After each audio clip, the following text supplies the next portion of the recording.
Donc, cinquième dossier et dernier dossier de cette troisième conférence de gynécologie obstétrique. Donc, je l'ai intitulé « Une patiente rentre en travail à 40 semaines d'aménorrhée ». Donc, c'était pour un petit peu vous familiariser avec la salle de travail et le déroulement du travail. Je pense que vous verrez ça de façon plus précise quand vous passerez en gynécologie obstétrique, parce que c'est vrai que c'est pas quelque chose qui est facile à appréhender quand on l'a pas vu. Alors, donc la patiente vient à 40 semaines. Je vous demandais quelles données biologiques et d'imagerie manquent dans le dossier par rapport à tout ce que je vous donnais dans l'énoncé que je ne relis pas. Et je vous demandais aussi un petit peu leur intérêt de ces examens et leur période de réalisation. Donc, question de cours, un petit peu, synthèse. Donc, du point de vue biologique, il manquait le groupe Rhésus et RAI, qui doit être fait au début de grossesse et au 6e mois avec les RAI.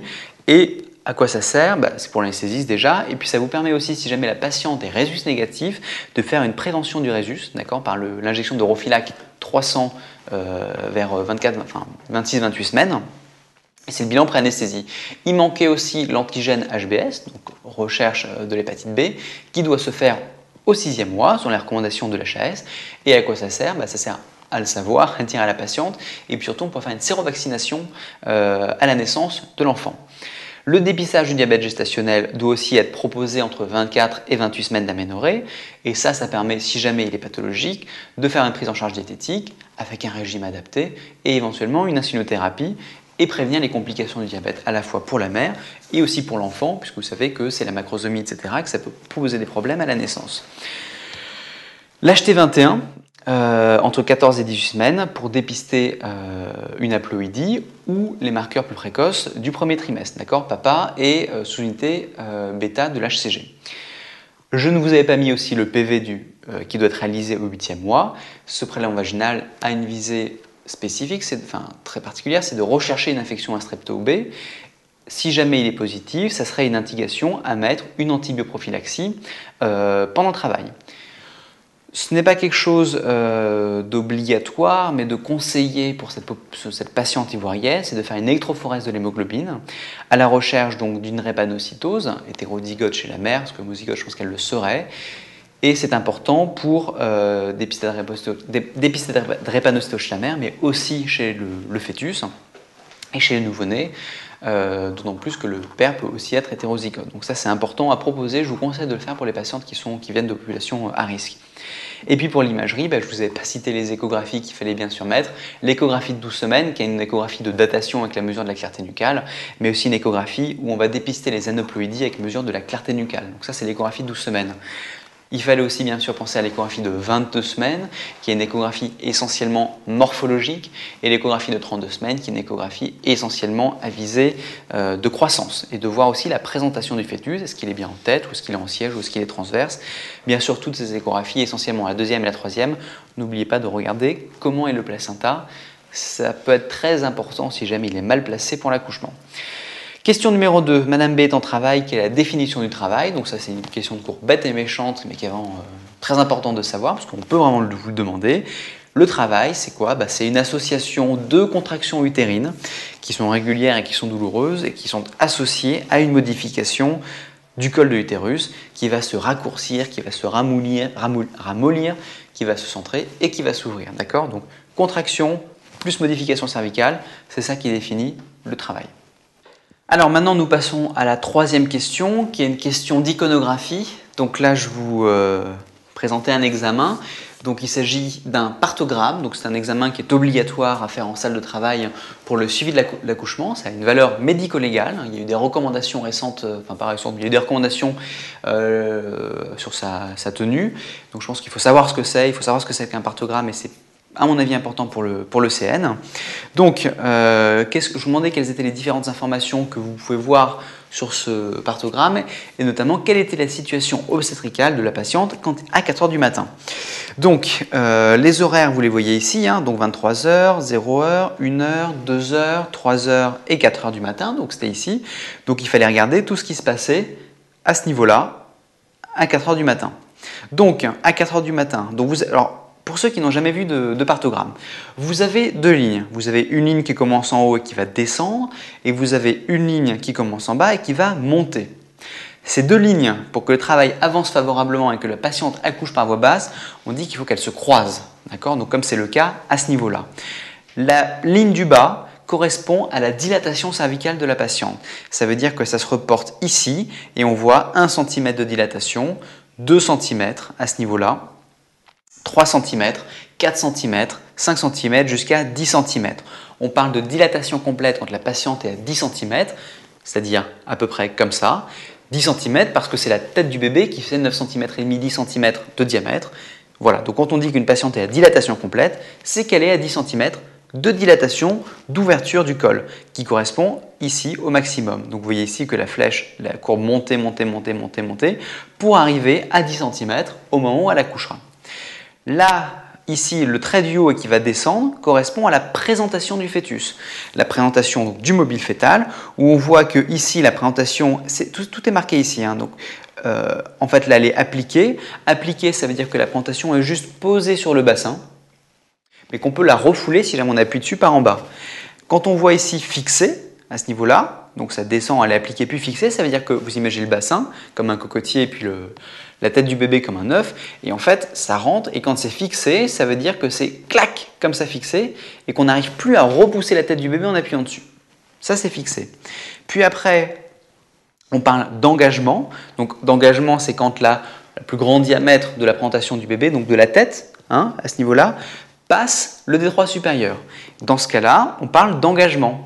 Donc vous voyez ici que la tête du bébé descend. Elle est d'abord fixée, puis appliquée, puis fixée, puis engagée. Engagée partie haute, puis partie moyenne, ça veut dire que ça passe le détroit moyen, puis inférieur quand ça passe le détroit inférieur. Et puis enfin, il y a la naissance. Voilà.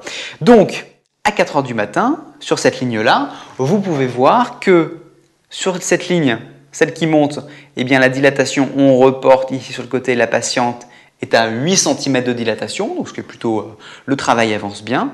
On dit classiquement que les patientes, pour un travail normal, se dilatent de 1 cm par heure. C'est ce qu'il faut dire à peu près aux patientes. Parfois ça peut être plus rapide et puis parfois ça peut être plus long, mais c'est à peu près ça la moyenne. Et puis donc à 4 h du matin, la patiente est dilatée à 8 cm, et si jamais on descend un tout petit peu, eh bien on voit que la présentation du bébé, et on reporte ici sur le côté, oui, je vous montre, clac, clac, clac, sur le côté, et puis on voit que c'est à peu près, alors moi je vous ai marqué engagé, c'est vrai, c'est fixé appliqué à fixer sur le schéma, à ce niveau-là.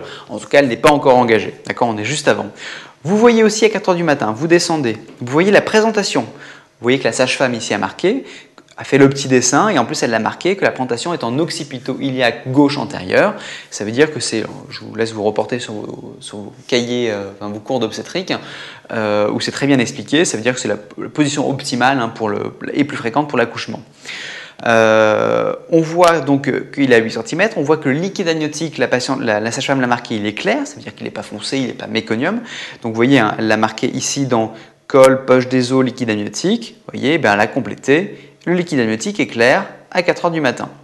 Après, on voit à ce niveau-là, si jamais le rythme est normal, eh bien oui, la patiente a marqué RCF normal, donc c'est une bonne vitalité.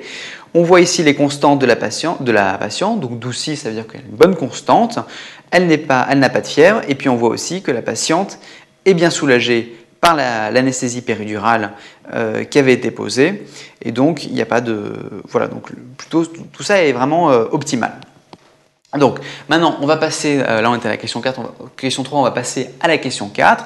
Donc question 4, voilà, donc c'est aussi une question d'écono, et je vous demandais un petit peu d'interpréter ce rythme cardiaque fœtal.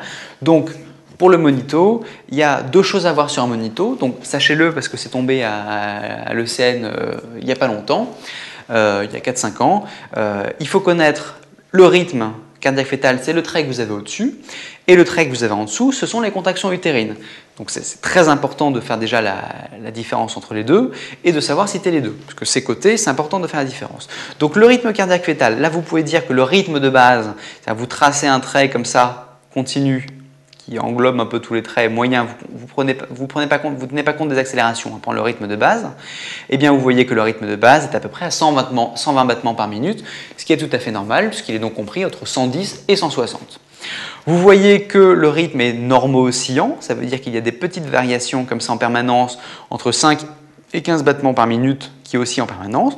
Ça c'est un signe de qualité voilà, important, et donc de bonne vitalité pour le bébé, donc il est normo-oscillant, et vous voyez ici que le rythme est normo-réactif, c'est-à-dire qu'il y a des accélérations par moment, et on dit généralement qu'il faut qu'il accélère de au moins 15 battements par minute sur 30 secondes pour parler d'accélération, et donc là vous voyez qu'il y en a plusieurs, et ça c'est un signe de bonne vitalité aussi. Et vous voyez un signe négatif, qu'il n'y a pas de décélération, qui serait l'inverse des accélérations, il n'y en a pas, et donc ça c'est bien aussi, donc ça c'est parfait. Vous analysez aussi les contractions utérines. Je vous dis que tous les monitos sont réglés de la même manière, qu'un gros carré, d'accord, un gros carré, c'est 1 minute. Donc vous pouvez compter qu'il y a une contraction à peu près, donc là entre celle-là et celle-là, il s'est écoulé à peu près 2 minutes, donc vous dites à peu près une contraction toutes les 2 minutes, voilà, dont elles ne sont pas parfaitement régulières et identiques, mais vous pouvez conclure en disant qu'il y a un rythme cardiaque fœtal avec un rythme de base à 120 battements par minute, ce qui est normal, normo-oscillant, à ce niveau ici, normo-réactif, sans décélération, avec des contractions utérines toutes les 2 minutes. Donc le rythme est normal, la patiente est en travail. Les accélérations du RCF sont-elles un signe de souffrance fœtale? Alors non, au contraire, les accélérations sont un signe de bien-être fœtal. C'est-à-dire que quand le bébé bouge, il a un mouvement, eh bien son cœur réagit bien en ayant une petite tachycardie réactionnelle pour compenser son métabolisme qui augmente quand il bouge, voilà, pour son effort musculaire. Donc vraiment, les fœtus qui ont une bonne réactivité, on appelle ça la réactivité, des accélérations, c'est un signe de bonne vitalité. C'est vraiment très important. De même que ici, les petites oscillations sont aussi primordiales, et puis l'absence de décélération. Mais ça, c'est un signe de bien-être. Alors, question suivante, donc c'est la question 5. Je vous demandais, question de cours, qu'est-ce que l'engagement, quelle est la définition de l'engagement? Donc ça aussi, c'est à savoir par cœur, on peut vous le demander, et puis c'est important quand vous passez en obstétrique de savoir ce que c'est. L'engagement, c'est quand le plus grand diamètre de la présentation fœtale passe le détroit supérieur. Le détroit supérieur étant une définition anatomique du bassin, qui est limitée par le bord supérieur de la symphyse pubienne en avant, le promontoire en arrière, et sur le côté, les lignes nominées. Voilà, c'est facile à retenir, elles n'ont pas de nom, les lignes nominées. Donc, quand le plus grand diamètre de la présentation, à ce niveau-là, le bipariétal, passe le détroit supérieur, on dit que la présentation est engagée. Comment est-ce qu'on le diagnostique? Parce que finalement, c'est plus facile à dire qu'à faire. Un des diagnostics, c'est le signe de Farabeuf. Le signe de Farabeuf, c'est que votre patiente est en position gynécologique. Vous introduisez 2 doigts au ras du pubis, dans le vagin, en direction de la deuxième pièce sacrée, comme ceci. Et si jamais la présentation du fœtus est engagée, elle descend, et bien en fait quand vous allez mettre vos doigts comme ça et que vous allez vers la pièce sacrée, et bien vous allez buter sur la présentation et vous ne pourrez pas passer vos doigts. Et donc ça vous signe que la présentation est suffisamment basse pour vous gêner, pour empêcher de toucher la deuxième pièce sacrée, donc ça veut dire que la présentation est engagée.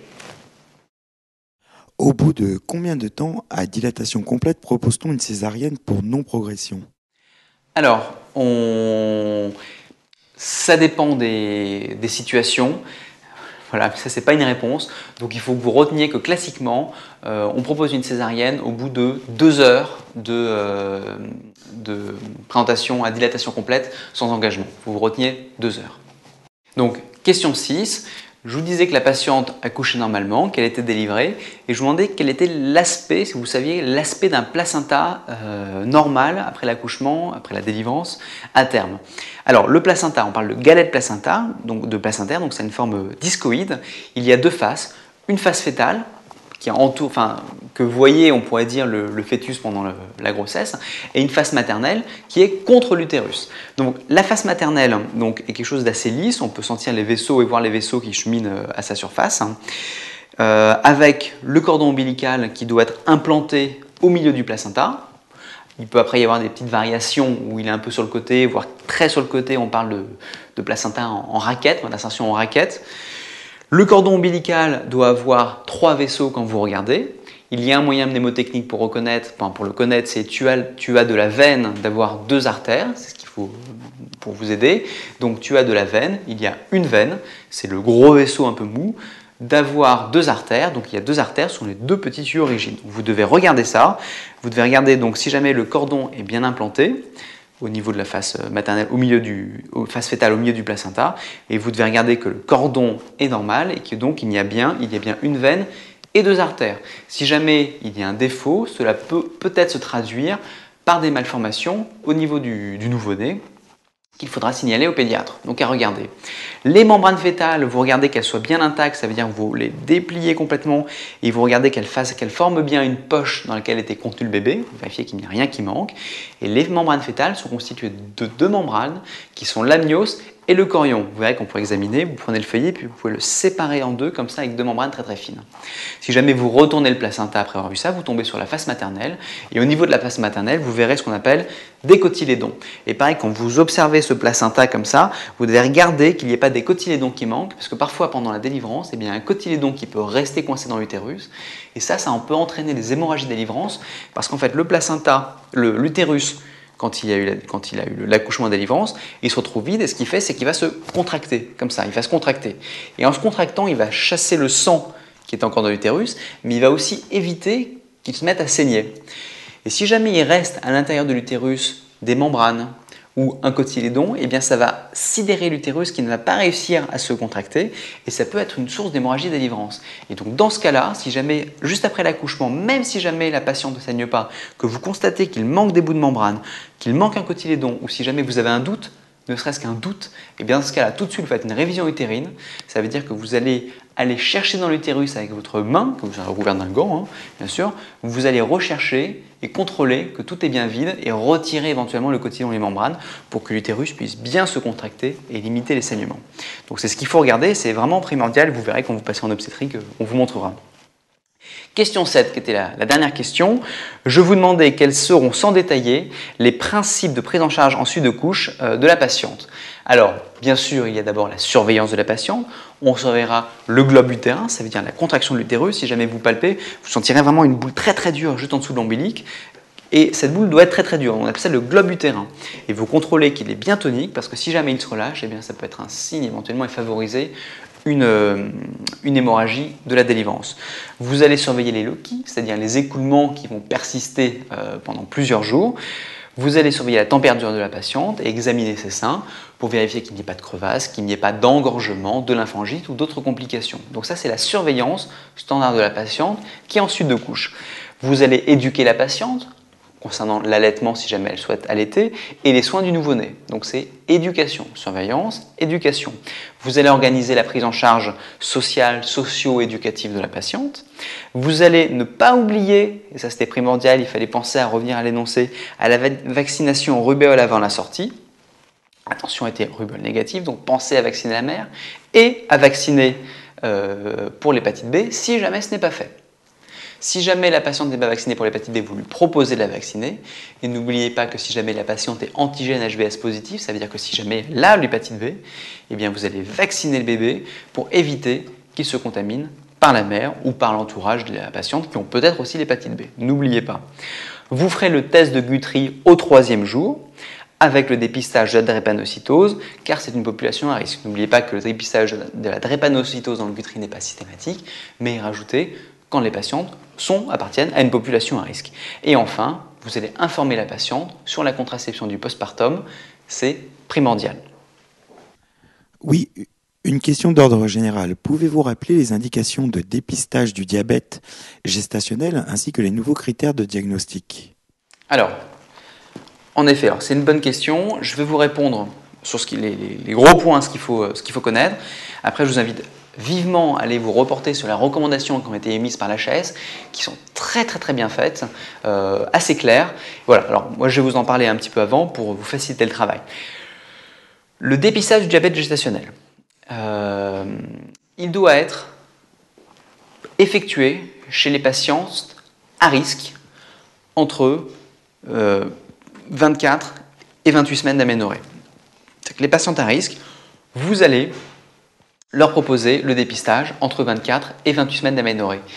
Qu'est-ce qu'une patiente à risque? Une patiente à risque, c'est une patiente qui a plus de 35 ans, c'est une patiente qui est obèse, c'est une patiente qui a un antécédent personnel de diabète gestationnel ou de macrosomie, c'est-à-dire qu'il suffit qu'elle vous dise qu'elle a eu un bébé gros à la dernière fois, c'est une patiente à risque, ou c'est une patiente qui a un antécédent familial au premier degré de diabète, d'accord? Donc si sa grand-mère qui a un diabète, on s'en moque, hein, c'est au premier degré, et si jamais elle a eu une prise de poids excessive pendant la grossesse. Je vous rappelle, pendant les 3 premiers mois, on prend à peu près 1,5 kg par mois.